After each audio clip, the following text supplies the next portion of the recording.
Hi friends, welcome back to Learn with Piyush. Today is session 9 and today also we are going to learn 20 new words. So please come online and take your pen and paper so that you can note down these mnemonics. ठीक है? आज फिर से नए 20 words हम cover करेंगे with the same interesting way through mnemonics. ठीक है? So let's start this series without wasting any time. Be live and share this video with your friends ताकि उनको भी चीजें समझ आ जाए। सबसे पहला आज हमारे पास जो वर्ड है दैट इज डिस्कॉन्सोलेट। अभी देखो यहाँ पे डिस्को सबसे पहले दिख रहा है। आजकल के यूथ के लिए the most interesting thing is disco, जाके खा के नाचना इज द थिंग। तो डिस्को में जा रहे हैं, सी डिस्को जाने में लेट हो गया, डिस्कॉन्सोलेट। अभी देखो डिस्को जाने में लेट हो गया, डिस्को जाने में लेट होने से वो उदास हो गई। तो क्या हो रहा है यहाँ पे, डिस्को जाने में लेट होने से क्या हो रहा है, वो उदास हो गई। डेफिनेटली यार, अगर मान लो 5 बजे का टाइम है और वो सो गई और लेट हो गई और वो उसकी नींद खुली 6 बजे, अब लो उदास हो जाएगी कि डेफिनेटली डिस्को नहीं जा पाए, प्लान था। तो डिस्को ना जाने से डिस्को जाने में लेट होने से वो उदास हो गई। तो डिस्कॉन्सोलेट क्या हो जा रहा है, उदास या फिर ग्लूमी। समझ आ रही बात? चलो नेक्स्ट देखते हैं, मेटामॉर्फोज्ड। नेक्स्ट देखो इसमें मेटामॉर्फोज, देखो कैसे आएगा ये, अमॉर्फस मेटल्स। अभी देखो यहाँ पे अमॉर्फस, ये ऑर्फस से हम क्या कर, अमॉर्फस से हम क्या कर रहे हैं, अमॉर्फस कौन से होते हैं, जो किसी भी शेप में आप जिनको चेंज कर सको। जैसे लोहा है या फिर गोल्ड है, जिसको बहुत गर्म कर दो ना तो वो क्या होते हैं, किसी भी शेप में फॉर्म हो सकते हैं। तो अभी क्या हो रहा है, अमॉर्फस मेटल्स। अगर हम इसको फ्लिप ऑन करके देखें तो देखो META यहाँ पे लिखा हुआ है और अमॉर्फस यहाँ लिखा है। तो वही कह रहा है अमॉर्फस मेटल्स किसी भी स्टेट में तब्दील हो जाते हैं।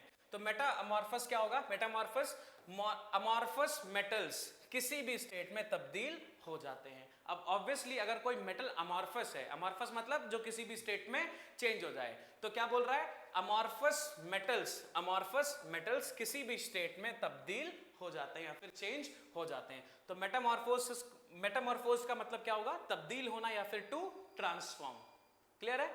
चलो आगे देखो, स्कर्मिश। अभी यहाँ पे देखो स्कर्ट है, SKIR से हमने स्कर्ट ले लिया। सपोज एक नई टीचर आई जो स्कर्ट एंड टॉप वाला ट्रेंड लेके आई कॉलेज में, है ना, तो थोड़ा सा डिस्ट्रैक्शन वाला पोर्शन लेके आई कॉलेज में। तो स्कर्ट वाली मिस, अब यहाँ पे देखो MIS, स्कर्ट वाली मिस से क्या हो गया, लड़ाई हो गई। अब स्कर्ट वाली मैम पहले दिन आई एकदम एटीट्यूड में तगड़े और उनसे क्या हुआ, लड़ाई हो गई किसी की, क्योंकि मे बी कुछ हो रहा हो। So let's leave that. SKIR skirt वाली, MIS मिस, स्कर्ट वाली मिस से लड़ाई हो गई। क्लियर है? तो स्कर्मिश क्या हो जाएगा, लड़ाई, फाइट या फिर बैटल। Got the point? चलो let's move to the next word, clumsy. अब देखो क्लमजी, अभी यहाँ पे कालू लिया है मैंने। अगर हम लड़के काले होते हैं ना तो व्हाट हैपेंस कि कालू, कलुआ ऐसे नेम्स मिलते हैं। और अगर लड़की का रंग थोड़ा सा डार्क है, कॉम्प्लेक्शन थोड़ा सा डार्क है, तो क्या होता है, ब्राउन रंग और क्या बोलते हैं उसको, अलग अलग से उनके बढ़िया नाम होते हैं। तो लड़कों के लिए तो सबसे बढ़िया यही है, हम सब ये कालू वाले कैटेगरी में आते हैं। सो यहाँ पे क्या हो रहा है, CLU से मैंने क्या लिया है, कालू की मौसी, MSY से मासी। तो क्लमजी, कालू की मासी कुकिंग में बेढंगी थी। बेढंगी मीन्स जिनको अभी चीजें ठीक से नहीं आती हैं, ठीक है, अनाड़ी जिसको बोलते हैं। तो क्लमजी क्या हो जाएगा, कालू की मौसी क्लमजी, अभी क्या है, कुकिंग में बेढंगी या फिर अनाड़ी थी। तो क्लमजी का मतलब बेढंगी या फिर ऑकवर्ड हो जाता है। क्लियर है बात? चलो अगला देखते हैं, ट्रेमुलस। अभी ट्रेमुलस क्या है, TRE मैंने ले लिया ट्री, ट्री में लाश, देखो LOUS से मैंने क्या ले लिया, लाश। अब देखो ध्यान से, TRE से मैंने लिया ट्री, में यहां पे हो गया M, तो ट्री में लाश देखकर वो कांपने लगा। अब सोचो जरा सा, 8 बजे का टाइम हो, आपके घर के सामने एक पेड़ लगा हो जिसपे आप एक लाश लटकती देख लो, क्या हो जाएगा, डर से आप कांपने लगोगे। तो यही कुछ सीन यहाँ पे हो रहा है, ट्री में लाश देखकर वो क्या हो गया, कांपने लगा। तो ट्रेम्युलस क्या हो जाएगा, कांपता हुआ या फिर शिवरिंग। क्लियर है पॉइंट? चलो अगला देखते हैं, स्टडी। बहुत सिंपल है यार, रेडी स्टडी गो करके हम बचपन में रेस लगाया करते थे, है ना, बट मीनिंग जानते हो? चलो देखो, स्टडी। अब इस स्टडी थोड़ा सा सिमिलर है स्टडी से, तो स्टडी हमने इसलिए यूज किया है। स्टडी करने के लिए सबसे पहले माइंड को स्थिर करना पड़ता है। अब देखो, जैसे मान लो आप पढ़ने बैठे और दिमाग में चल रहा है कि PUBG में मुझे यहां लैंड करना है और 8 बॉल पूल में मुझे ये वाला शॉट मारना है और मारियो गेम में मुझे इस स्टेज को क्रॉस करना है, तो पढ़ाई नहीं हो पाएगी। सबसे पहले क्या करना पड़ेगा, दिमाग को स्थिर करना पड़ेगा, ठीक है। बैलेंस करना पड़ेगा। तो क्या हो जाता है, स्टडी का मतलब, स्टडी करने के लिए सबसे पहले माइंड को क्या करना पड़ता है, स्थिर करना पड़ता है। तो स्टडी का मतलब क्या हो गया, स्थिर, स्टेबल या फिर बैलेंस्ड। तो स्टडी आते ही आप स्टडी से रिलेट करोगे। स्टडी करने के लिए दिमाग कैसा, बिल्कुल स्थिर, कोई प्रोक्रास्टिनेशन नहीं चाहिए, टाल मटोल नहीं होनी चाहिए, ठीक है। तो स्टडी के लिए माइंड स्टेबल या फिर बैलेंस्ड होना चाहिए। अगला शब्द देखते हैं, ओबीस। ध्यान से देखना, बहुत फनी है। ओबीस, ओ से क्या हो गया, वो, BESE से भैंसे, है ना, भैंसा जानते हो, चलो ओबीस, वो भैंसे जैसा मोटा था। होता है ना बहुत ज्यादा मोटे लोग, अभी मैं इतना नहीं हूं, नहीं तो मैं अपने आप को एग्जांपल लेता। अभी देखो यहाँ पे क्या है, वो भैंसे जैसा मोटा था। लड़के जब बहुत मोटे होते हैं ना तो थोड़ा उनको भैंसे जैसा कॉम्प्लीमेंट मिलता है। मुझे मिलता था थोड़े दिन पहले, अब नहीं मिल रहा फिलहाल, तो I can't related with me. तो कह रहा है वो भैंसे जैसा मोटा था, ये बात बहुत कॉमन सी हो गई। तो ओबीस, वो भैंसे जैसा मोटा था। तो ओबीस मतलब मोटा या फिर फैट हो जाएगा। आसान है, चलो आगे देखते हैं। फेक, ये मालूम होगा आपको, फेक, पर फिर भी इसके एक सीन रिलेट कराना था, इसलिए देखो। हेरा फेरी मूवी है, उसमें लास्ट में अक्षय कुमार क्या करता है, जितनी भी बंदूकें होती हैं उसको नकली समझ के पानी में फेंक देता है। बाबू भैया उसको कॉल करने का ट्राई कर रहे होते हैं, बट एंड मोमेंट पे वो क्या करता है, फोन ही नहीं उठाता है ना। और अगर उसको पता चल जाए कि वो असली गन्स है तो क्या होगा, करोड़पति बन जाएंगे वो लोग, एक्चुअल जो उनका ड्रीम था, बट वो बुरी किस्मत नहीं उठाता है। तो क्या होता है, फेंक दिया उन नकली बंदूकों को। देखो FAKE, फेंक दिया, FAKE, इसमें कुछ बनाना ही नहीं है। तो FAKE, फेक आते ही क्या सोचोगे, फेंक दिया उन नकली बंदूकों को। तो क्या हो गया, नकली। फेक इज नकली या फिर काउंटरफीट। काउंटरफीट ये जो शब्द है, ये करेंसीज के लिए बेसिकली ज्यादा यूज होता है। काउंटरफीट करेंसीज, जो नकली पैसा देश में चल रहा था, that is not fake currency, that is counterfeit currency. Counterfeit specially नोटों के लिए ज्यादा यूज करते हैं। अगला देखो, अग्रेसिव। अब देखो, आगरा 18वीं ईस्वी में आक्रामक था। 18 सेंचुरी वाली जो रेवोल्यूशन था, 1857 था आई गेस, तो वो आगरा में था। अभी 1857 वाली जो बैटल की अगर हम बात करें तो उस टाइम क्या था, आगरा क्या था, 18वीं ईस्वी, देखो ESSIVE, तो आगरा 18वीं ईस्वी में क्या था, आक्रामक। फिर से देखो यहाँ पे थोड़ा सा गंदा कर देता हूं मैं यार, देखो आगरा, AGGR से मैंने क्या ले लिया, आगरा। 18वीं ईस्वी, ESSIVE से मैंने क्या ले लिया, ईस्वी। तो आगरा 18वीं ईस्वी में कैसा था, आक्रामक, क्योंकि वहां पे लड़ाई चल रही थी। बात समझ में आ गया। तो अग्रेसिव, आगरा 18वीं ईस्वी में कैसा, आक्रामक था। तो आक्रामक हो जाएगा, इसका मीनिंग हॉस्टाइल, शत्रुता, जब बहुत ज्यादा लड़ाई वड़ाई चल रही हो उस टाइम के लिए यूज करते हैं। तो आगरा 18वीं ईस्वी में कैसा था, आक्रामक या फिर हॉस्टाइल। क्लियर। अगला देखेंगे, असर्टिव। अब देखो यहाँ पे असर, ASSER से क्या ले लिया, असर। TIV से मैंने क्या ले लिया, टीवी। असर टीवी से निश्चित रूप से दिखता ही है। अब मान लो छोटे बच्चे को शुरुआत से आपने क्या किया, रेस वाले जितने भी कार्टून, रेस वाले जितने भी चैनल्स आते हैं, जैसे ESPN है, 10 स्पोर्ट्स है, ये सब दिखा दिया, तो बच्चे का जो इंक्लिनेशन है वो किस साइड जाने लगेगा, रेसिंग के साइड में। अपने आप सीधा बॉलीवुड वाले चैनल्स दिखा दिए, है ना, जैसे 9XM वगैरह, तो वो डांसिंग और मॉडलिंग में ज्यादा उसका इन्फ्लुएंस होने लगेगा। तो असर टीवी से निश्चित रूप से दिखता ही दिखता है। इसीलिए बोलते हैं बच्चों के सामने जो चैनल्स या फिर जो भी चीजें लगानी चाहिए वो बहुत सोच समझ के लगाना चाहिए, है ना। इसलिए बच्चों को कार्टून्स दिखाते हैं ताकि उनका जो माइंड है वो सॉफ्ट कॉर्नर पे ही पड़ा रहे, ठीक है। तो असर टीवी से निश्चित रूप से दिखता है। तो असर्टिव क्या हो जाएगा, असर टीवी से क्या होता है, निश्चित रूप से दिखता है। तो असर्टिव का मतलब निश्चित रूप या फिर अश्योर्ड हो जाता है। क्लियर। अगला देखेंगे, सर्ज। ध्यान से देखना, SUR क्या हो गया, सर, ठीक है। GE क्या हो गया, जी।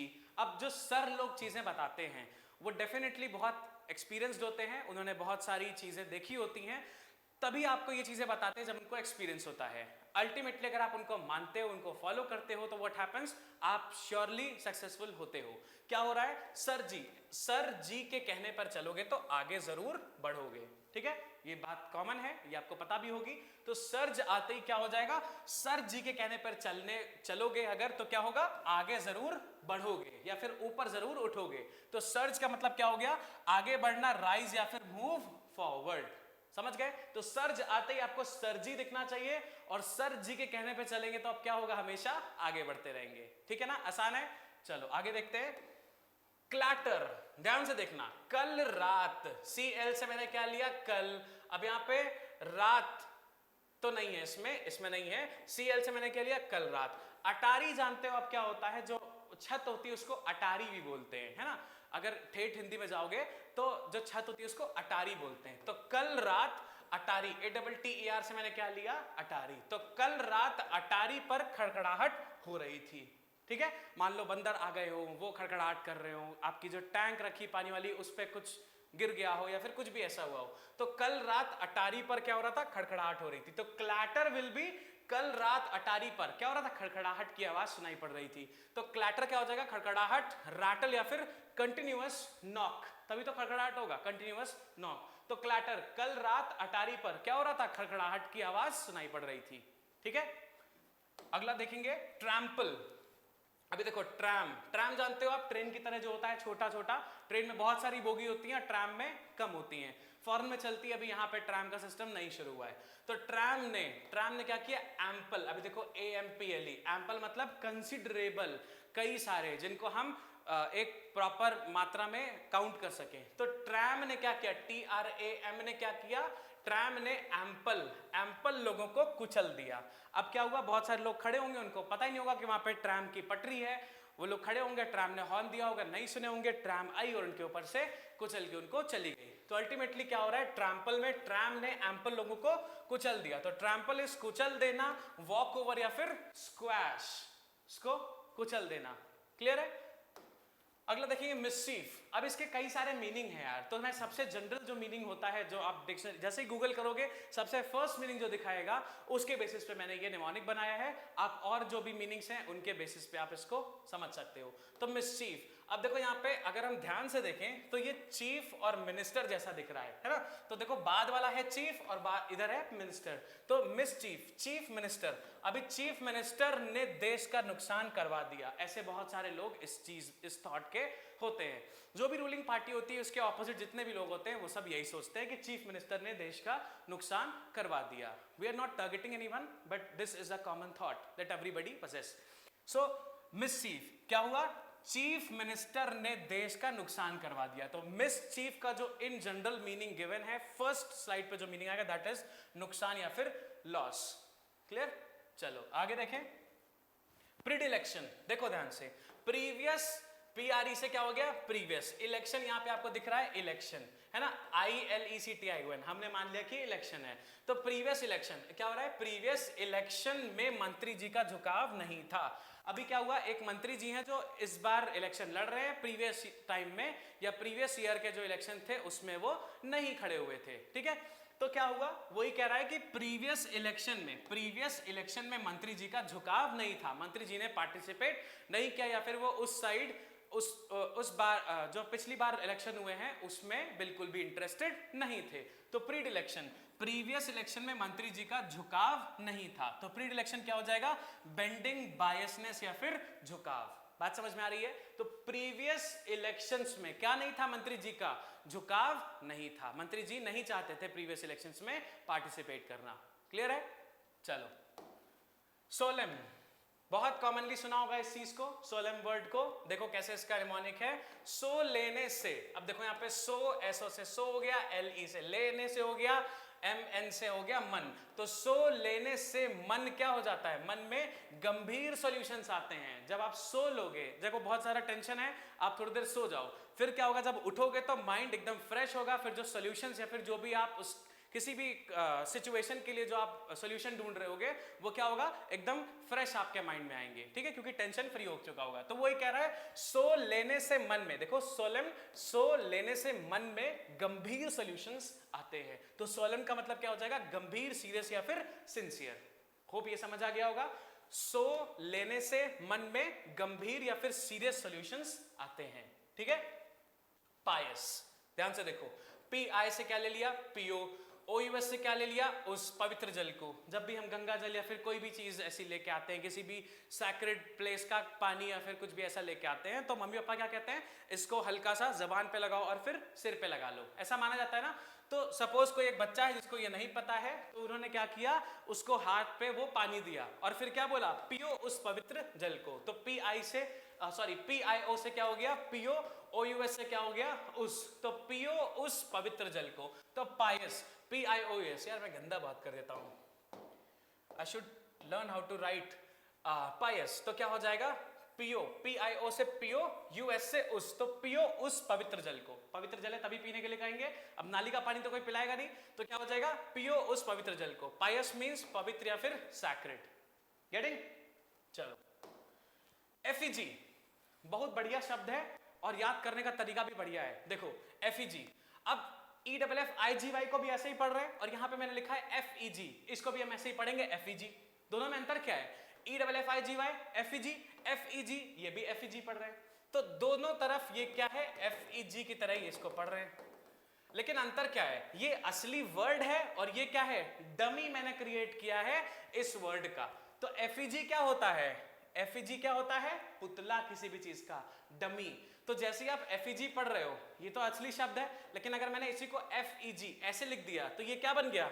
इसी चीज का डमी, जिसको पढ़ तो हम ऐसे ही रहे हैं बट ये है नकली। तो FEG का मतलब क्या हो जाता है? पुतला या फिर डमी। समझ आ गई बात? चलो अगला देखें, डिमिनिश। ध्यान से देखो, अभी DIM से मैंने क्या लिया? धीमे धीमे, है ना? DIM से क्या हो गया? धीमे। और एक और बार इसको समझ लो, तो धीमे धीमे। अभी ISH से क्या लिया? इश्क। तो धीमे धीमे इश्क कम हो जाएगा। मान लो ब्रेकअप हो गया, मेरा ही मान लो, ठीक है? क्या होता है बहुत ज्यादा एकदम निब्बा की तरह हम रोने धोने वाला सीन बनाए रहते हैं, तो कोई भी हमें कंसोल करने के लिए क्या कहता है? सपोज मेरी मम्मी ने क्या कहा कि धीरे धीरे जो इश्क है, ये प्यार है, ये कम हो जाएगा। तो वही ये एक क्या है? ये कंसोलिंग स्टेटमेंट है। क्या बोल रहा है? धीमे धीमे इश्क क्या हो जाएगा? कम हो जाएगा। तो डिमिनिश जैसे ही आएगा तो आप क्या बोलोगे? धीमे धीमे इश्क क्या हो रहा है? कम हो जा रहा है। तो डिमिनिश मींस कम हो जाना, रिड्यूस या फिर स्लैकन। समझ आ रही बात? चलो, प्लेबिसिट बहुत बढ़िया इसका निमोनिक बनाया, ध्यान से देखना। प्लेबिसिट, PLE से क्या ले लिया मैंने? प्लीज। BISCITE से मैंने क्या ले लिया? बिस्किट। अगर हम स्पेलिंग्स की बात ना करें तो डेफिनेटली ये बिस्किट वाला ही लग रहा है। तो PLE से मैंने क्या ले लिया? प्लीज। BISCIT से मैंने क्या ले लिया? बिस्किट। प्लीज बिस्किट सबकी पसंद का ही लाना। व्हाट हैपेंड कि एक बार मैंने हाइड एंड सीक खाया तो मुझे बहुत बेकार लगा। फिर क्या आया? फिर दोबारा मैंने हाइड एंड सीक खाया तो इतना टेस्टी लगा, पता नहीं शायद मैं किसी और मूड में रहूंगा। अब मेरे को हाइड एंड सीक इतना अच्छा लग गया कि मैं बार बार हाइड एंड सीक ही लेके आता था थोड़ा टाइम पहले। फिर कुछ टाइम बाद ऐसा हुआ कि मोनोपोली हो गई, सिर्फ हाइड एंड सीक के अलावा और कुछ आ ही नहीं रहा है। तो मम्मी ने क्या बोला कि प्लीज सबकी पसंद का बिस्किट लेके आना, सिर्फ हाइड एंड सीक मत लाना। The same thing I applied here. तो क्या हो रहा है? प्लीज बिस्किट सबकी पसंद का ही लाना।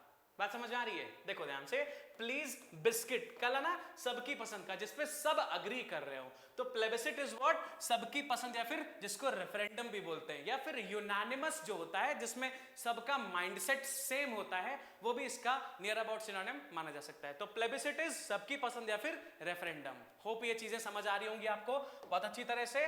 और आज के लिए ये सेशन को खत्म करते हैं, बिकॉज 20 वर्ड्स ऑलरेडी हो चुके हैं। No more slides are there. So you have learned 20 new words for the day. Would like to thank you. Keep learning, share, subscribe and like this video if you really liked it. Thank you.